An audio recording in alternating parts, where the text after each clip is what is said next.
The digital hum of the studio was a familiar, almost comforting drone for Tucker Carlson. His set, stark and serious, was a direct reflection of his persona. No flashy graphics, no distracting banter, just the man, the camera, and the unyielding pursuit of what he deemed inconvenient truths. Tonight, however, the air thrummed with a different kind of energy, a palpable anticipation that rippled even through the seasoned crew. The guest was not a politician, not a cultural provocateur, but a figure whose name conjured images of both immense wealth and global benevolence. Bill Gates. The mere announcement of his appearance had sent shockwaves through the media landscape. Carlson's audience, fiercely independent and deeply skeptical of established power, represented a stark ideological counterpoint to the Gates Foundation's globalist initiatives and technocratic solutions. They were the ones who questioned the narratives, who saw hidden agendas in broad philanthropy, and who viewed unelected power as an inherent threat. Gates, on the other hand, was a titan of industry turned global health advocate, revered in many circles as a visionary solving humanity's biggest problems, a symbol of rational progress. His presence on Carlson's platform felt like an almost deliberate collision of two irreconcilable worldviews. The buzz online had been immediate and intense. Social media exploded with predictions, warnings, and outright glee from both sides. Would Carlson finally corner the man widely considered untouchable? Would Gates deftly sidestep the inevitable traps, showcasing his intellectual superiority? The questions hung in the digital air, mirroring the unspoken tension in the studio. Every camera angle, every microphone placement, every subtle lighting cue seemed to amplify the gravity of the impending encounter. Carlson, in the quiet moments before going live, adjusted his bow tie, his gaze fixed on a distant point beyond the cameras. There was a focused intensity about him, a predatory calm. He was not merely preparing for an interview, he was preparing for a confrontation. This was an opportunity to peel back the layers of a meticulously crafted public image, to expose what he and his audience perceived as the true nature of global power, unburdened by democratic accountability. The stakes felt incredibly high. For Gates, a misstep could chip away at decades of carefully cultivated goodwill. For Carlson, a successful unmasking could further cement his status as the voice of a burgeoning populist movement, a fearless questioner of the untouchable elite. The stage was set for more than just an interview. It was poised to be a symbolic battle for the narrative of influence in the 21st century. The unexpected guest was about to enter a lion's den, and everyone was watching to see if he would emerge unscathed. The camera lights, usually a soft glow, felt like spotlights in an interrogation room on Tucker Carlson's set. The deep, rich wood panels of the backdrop seemed to absorb all sound, creating an almost monastic silence that amplified the tension. Carlson, seated in his usual high-backed leather chair, surveyed the empty chair opposite him. His opening monologue had been concise, direct, and laden with the unspoken challenge that characterized his program. He hadn't introduced Bill Gates by name, but had spoken broadly about unaccountable power, global architects, and the future being decided by a very small number of people in quiet rooms. The message was clear: a confrontation was coming. Then, the floor manager gave the signal. A discreet door at the side of the set opened, and Bill Gates walked out. He was dressed in his familiar business casual attire, a crisp, light blue button, down shirt, dark trousers, and sensible shoes. He moved with a quiet confidence, a man accustomed to being the smartest person in any room, comfortable in his own skin, and entirely in control. There was a practiced smile on his face, a geniality that had greeted world leaders and poverty-stricken villagers alike. But as he approached the table, that smile seemed to falter, almost imperceptibly, as his gaze met Carlson's. Carlson offered no warmth, only a steady, piercing stare that seemed to probe beyond the public facade. Gates, for his part, maintained his composure, albeit with a slight tightening around his eyes. He extended a hand, which Carlson met with a firm, quick shake, a perfunctory gesture devoid of camaraderie. Gates settled into the chair, adjusting himself with a practiced ease, his hands resting calmly on his knees. He looked every inch the tech titan turned global humanitarian, meticulously prepared for any question, any challenge. Yet, the starkness of the set, the absence of a cheering studio audience, and the palpable intensity emanating from Carlson created an atmosphere that was distinctly different from the friendly, often fawning interviews Gates typically navigated. This was not a tech conference keynote or a philanthropic gala. This was Tucker Carlson's domain, a place where civility could quickly give way to incisive questioning, and where reputation was often dissected, not celebrated. The visual contrast was striking. Gates, the polished architect of global solutions, opposite Carlson, the unyielding interrogator of the powerful. The stage was perfectly set for a battle of wills, and the first verbal exchanges were just moments away. Carlson wasted no time with pleasantries once Bill Gates was seated. His voice, typically low and conversational, carried an undercurrent of skepticism, even when ostensibly offering praise. "Mr. Gates," Carlson began, leaning forward slightly, his posture almost deceptively casual, "you have committed an astounding amount of your personal fortune to philanthropy. The Bill and Melinda Gates Foundation is, by some measures, the largest charitable organization in the world, with an unparalleled reach into global health, agriculture, and development. What initially drove you to pivot from building Microsoft to tackling some of humanity's most intractable problems on such an epic scale?" The question, while seemingly an open invitation for Gates to discuss his noble aspirations, was phrased with a subtle undertone.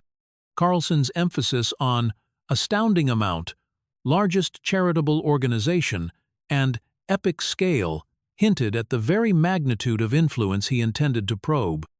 It was an opening, not a genuine inquiry into Gates's personal journey. Gates, well versed in navigating such discussions, offered his standard, controlled response. His voice was calm, almost professorial, devoid of overt emotion.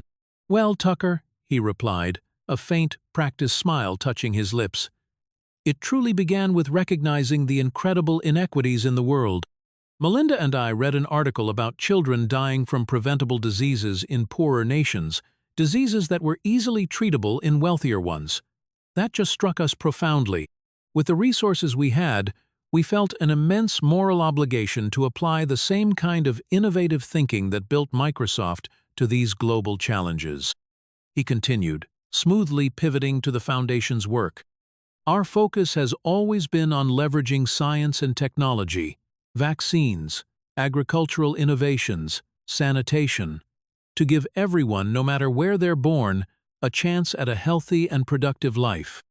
We collaborate with governments, NGOs, and local communities, focusing on data-driven solutions that have measurable impact. It's about empowering people, not just handing out aid." Gates's answer was a meticulously crafted defense: benevolent motivation, scientific solutions, collaborative approach, and empowering outcomes. He used keywords that aligned with widely accepted humanitarian goals, attempting to solidify his image as a compassionate problem solver. He provided the expected, reassuring narrative, designed to preempt any deeper, more challenging questions about the actual power wielded by such an organization.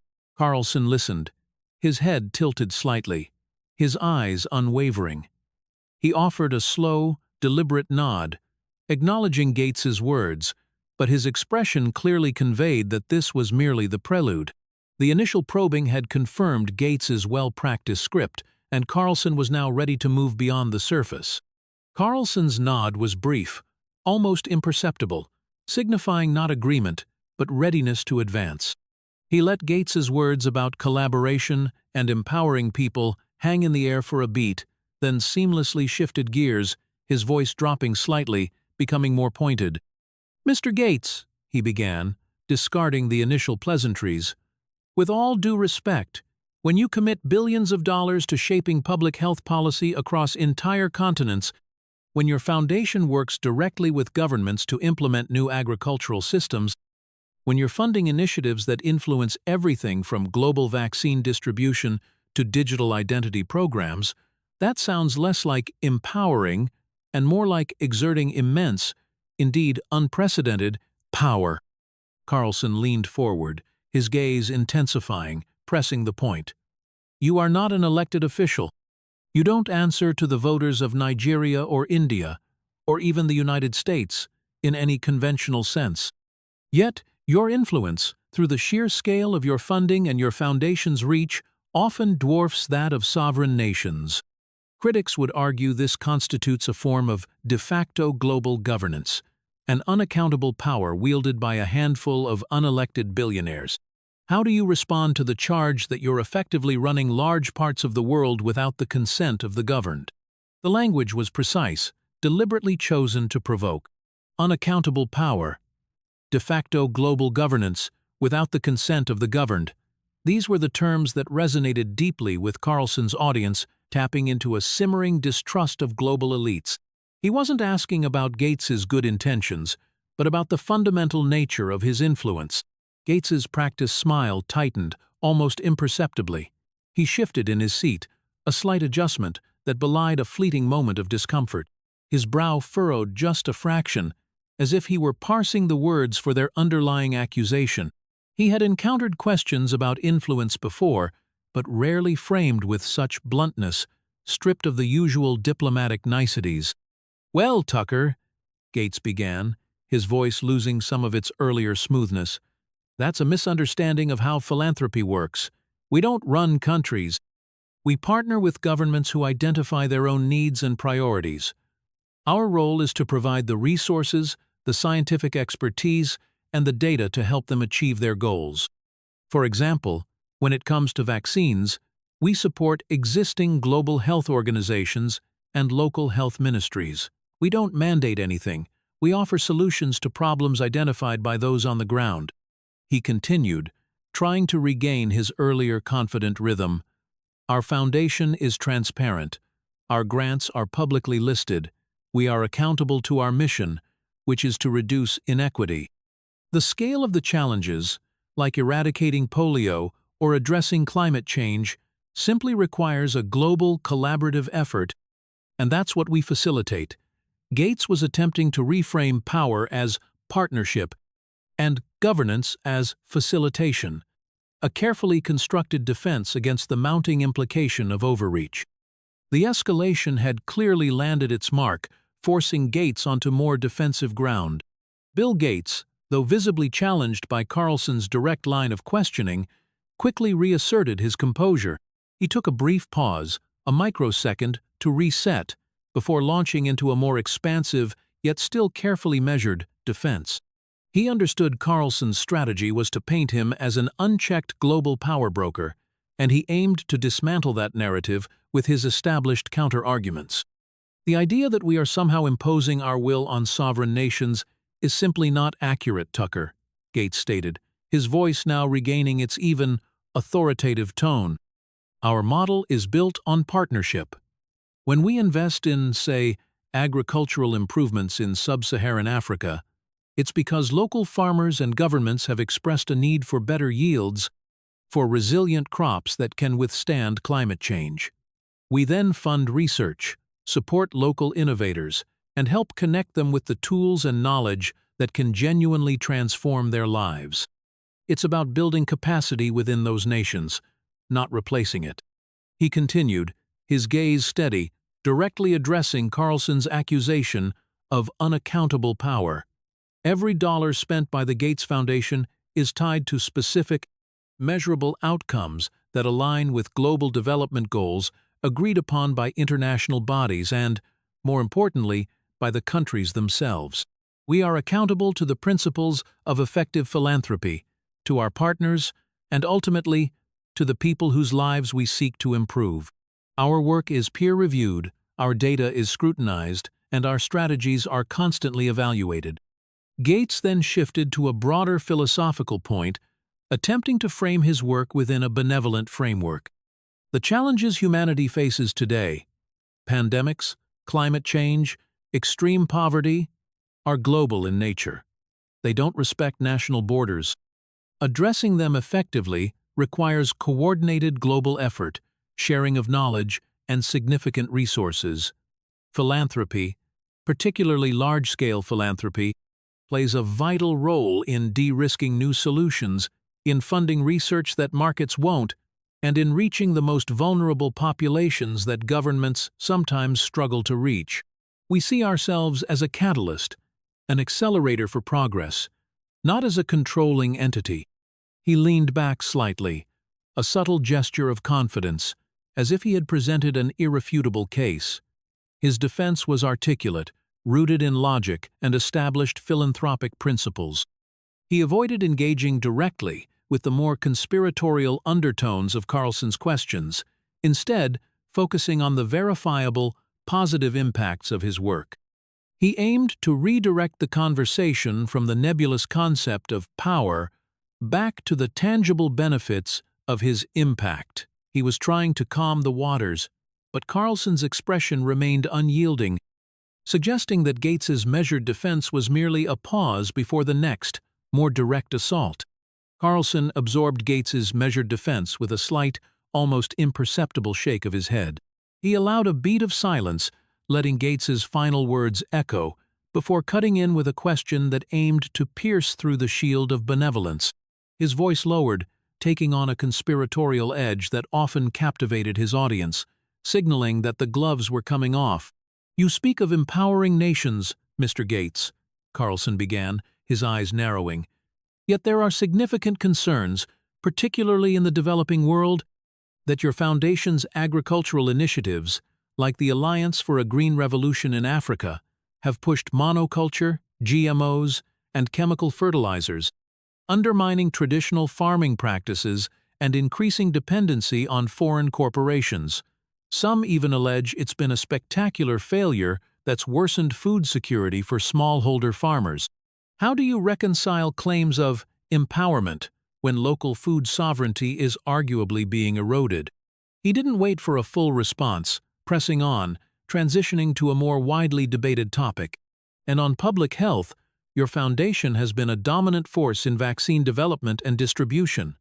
But when you talk about preventing the next pandemic with digital IDs and global surveillance systems, or even discuss concepts like dimming the sun for climate control, many people hear echoes of centralized control, of a future where individual autonomy is sacrificed for what unelected billionaires deem is best for humanity. Are these merely solutions, or are they blueprints for unprecedented social engineering?" The challenge was direct, targeting specific, controversial initiatives that had drawn criticism from various corners. Carlson used loaded terms like undermining, dependency, social engineering, and unprecedented centralized control, connecting Gates's work to broader fears of a technocratic dystopia. He was no longer just questioning influence. He was accusing him of actively shaping societies in ways that many found deeply troubling. Gates, for his part, frowned. The faint, practiced smile had vanished entirely. His shoulders tensed almost imperceptibly. He had undoubtedly faced these criticisms before, but rarely in such a public, condensed, and accusatory fashion. He began to form a response, his mouth opening slightly, a familiar data-driven retort undoubtedly ready on his tongue. He started to gesture, as if to enumerate points, to explain the nuances. But Carlson, seeing the slight hesitation, leaned in, preparing to deliver the final, most uncomfortable thrust, ensuring Gates wouldn't be able to fall back on his usual polished answers. The direct challenge had clearly disarmed him, setting the stage for the moment of truth. Carlson, sensing Gates's momentary hesitation, leaned in, his voice dropping to a low, intense register.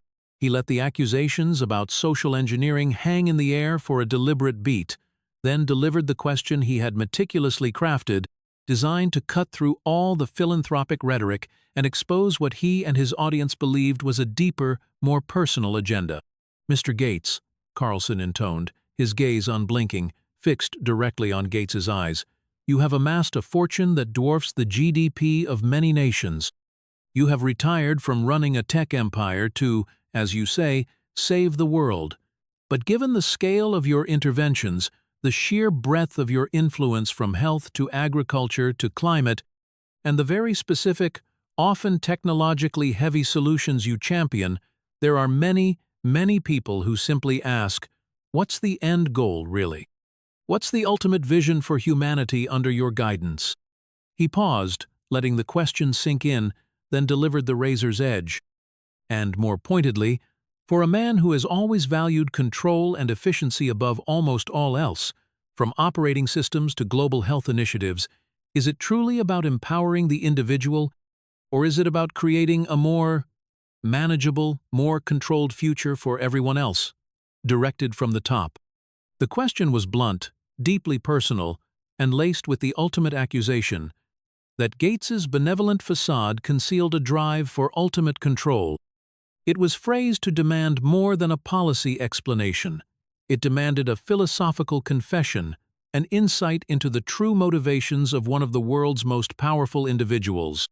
Carlson bypassed data, strategy, and collaboration, going straight for the perceived heart of the matter, the nature of Gates's vision for humanity and his role within it. Bill Gates's face, usually a study in calm intelligence, registered a distinct shift. The practiced smile was gone. The slight frown from earlier deepened. His eyes, which typically held a detached, analytical gleam, now flickered with something akin to discomfort, perhaps even indignation, but also surprise. He seemed to search for words, his mouth opening and closing soundlessly. He swallowed, a visible effort. He was not used to such unvarnished, almost accusatory, inquiries into his fundamental worldview, especially not on live television. The comfortable, well-rehearsed answers about global health and poverty simply didn't fit this direct challenge to his perceived intentions. The stage was set. The uncomfortable question hung in the air, and for the first time, Bill Gates seemed utterly speechless. The uncomfortable question hung in the air, a heavy, almost suffocating presence. Carlson's gaze remained locked on Bill Gates, unblinking, unyielding. Bill Gates, usually so articulate, so quick with a data point or a well-rehearsed explanation, was utterly silent. His mouth, which had opened to respond, remained slightly agape, then closed slowly. His eyes, darting from Carlson's face to an unseen point beyond the camera, seemed to be searching, grasping for a response that wouldn't come. The silence stretched. 1 second, 2, 3. In the rapid-fire world of live television, it was an eternity. The studio's digital hum suddenly seemed louder, more intrusive. The soft glow of the monitors reflected in Gates's eyes, which now held a distant, almost bewildered look. He swallowed again, a more pronounced effort this time, but still no words emerged. His hands, which had been resting calmly on his knees, shifted slightly, his fingers twitching, a rare visible sign of his internal struggle. Carlson did not move. He did not prompt. He did not interject. He allowed the silence to grow, to deepen, knowing that every tick of the clock magnified the impact of Gates's uncharacteristic pause. It was a silent power play, a deliberate amplification of Gates's discomfort. The air in the studio became thick, almost unbearable, with the weight of the unspoken. For a man whose public life was built on clear communication and confident pronouncements, this silence was a stark, jarring anomaly. It was not a thoughtful pause for reflection. It was a moment of genuine, palpable awkwardness, a complete breakdown in his usual verbal fluency. It suggested a question that was either so unexpected, so off-script, or so deeply resonant with a challenging truth that no immediate, polished answer was available. The camera held tight on both men, capturing every nuance, Carlson's predatory stillness and Gates's rare, public vulnerability. The silence was less about what was not being said and more about what it revealed.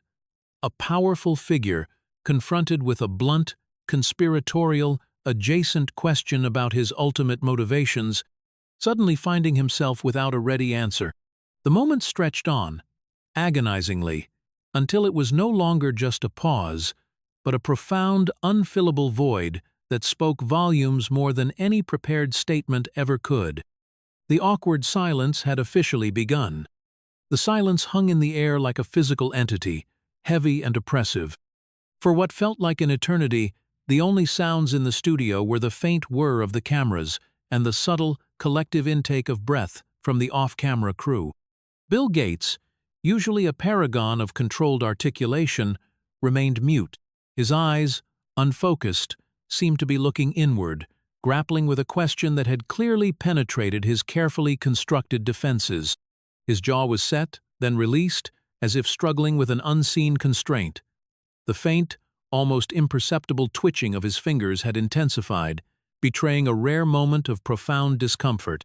Carlson, a master of exploiting such moments, remained absolutely still, a silent sentinel witnessing the discomfiture of one of the world's most powerful men. His expression was unreadable, a blend of patience and a quiet, almost predatory satisfaction. He offered no lifeline, no rephrasing of the question, no gesture of empathy. He allowed the void to expand, knowing that the longer it stretched, the more potent its message became. The silence was not accidental, it was orchestrated, a deliberate weapon in Carlson's arsenal. The effect on the audience, both in the studio and at home, was profound. For those watching, the tension was almost unbearable.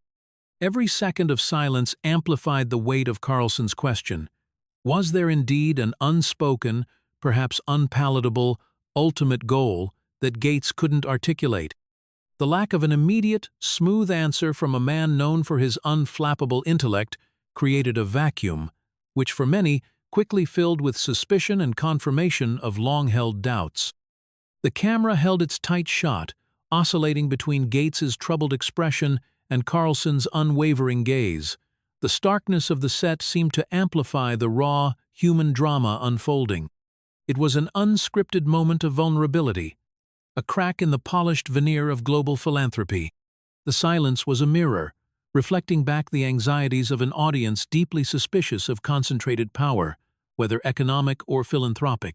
This wasn't just an awkward pause, it was an unfillable void, a stark demonstration that even the most prepared and powerful individuals could be genuinely stumped when confronted with the fundamental questions about their deepest motivations. It was a moment of profound revelation, not through words, but through their stark absence, leaving an indelible mark on the interview and the public perception of Bill Gates. The void had made its point.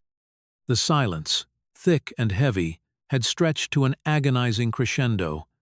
Just as it felt it could no longer be borne, Tucker Carlson broke it.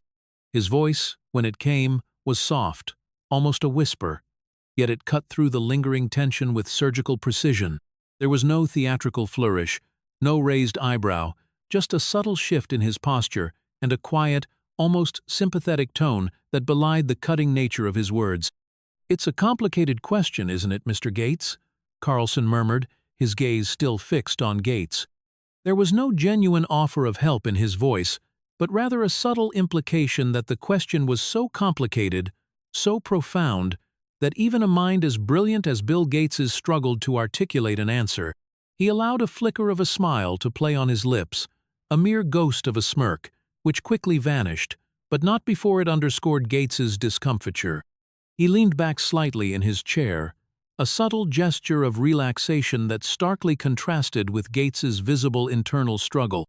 "Because," Carlson continued, his voice maintaining its low, deliberate cadence, "when you're dealing with the health and future of billions of people, when you're literally proposing to change the climate or guide global vaccination efforts, the underlying philosophy, the ultimate goal, becomes, well, it becomes paramount, doesn't it?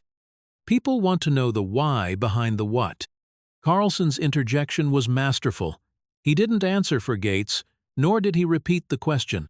Instead, he subtly amplified the question's difficulty, subtly hinting at its weight and the inherent importance of the missing answer. By using phrases like complicated question and paramount, he framed Gates's silence not as a simple lack of data, but as a deep, perhaps problematic, philosophical void. His almost imperceptible smirk served as a silent commentary, a knowing acknowledgement that he had struck a nerve, and that Gates's inability to immediately articulate a clear, universally palatable why spoke volumes. The effect was devastating. Carlson had successfully seized control of the narrative, highlighting Gates's rare moment of vulnerability and ensuring that the silence lingered not as a mere pause, but as an indictment. He had effectively used Gates's speechlessness against him, allowing the audience to fill the void with their own suspicions and interpretations. The ball was still in Gates's court, but now, the pressure to deliver a convincing response was immense, made even heavier by Carlson's quiet, pointed interjection. Carlson's quiet interjection seemed to snap Bill Gates back from the brink of his bewildered silence. He blinked, his gaze returning from its distant focus to land, with renewed effort, on Carlson. A small, almost involuntary sigh escaped him. The composure he usually exuded had been visibly shaken, replaced by a slight tremor in his voice as he finally attempted to respond. "Well, Tucker," Gates began, his voice a little hoarse, uncharacteristically hesitant. He cleared his throat. The ultimate goal, as I've always stated, is to reduce inequity, to give everyone a chance to lead a healthy and productive life. That's fundamentally what drives all of our work at the Foundation." He seemed to be trying to recapture his earlier polished rhythm, but the words felt strained, less fluid. He continued, attempting to elaborate, but his usual crisp articulation seemed to elude him.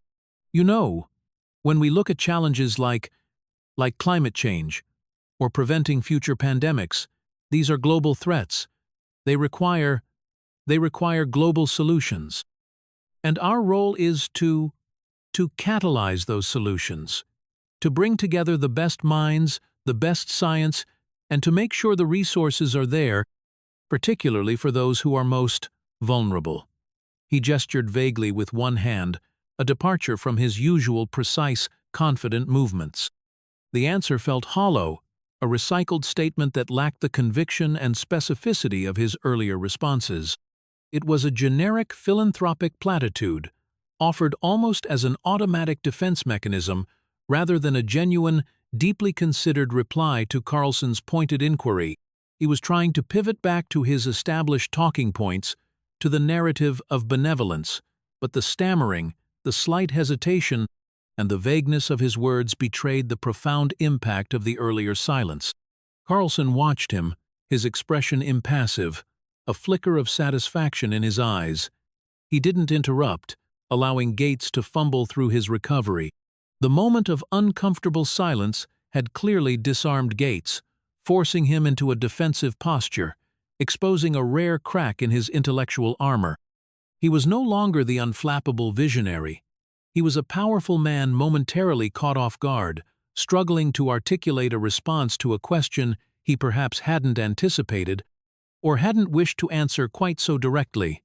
The stuttering recovery only served to highlight the magnitude of the earlier void, leaving a distinct impression of vulnerability that Gates rarely displayed in public. The interview had fundamentally shifted. Despite Gates's attempted recovery, the awkward silence had irrevocably altered the dynamic of the interview. The smooth, confident flow that usually characterized his public appearances was gone, replaced by a palpable undercurrent of discomfort. He continued to answer Carlson's follow-up questions, but his responses felt more cautious, less expansive, as if he were constantly editing his words, wary of another direct challenge that might strip away his veneer of control.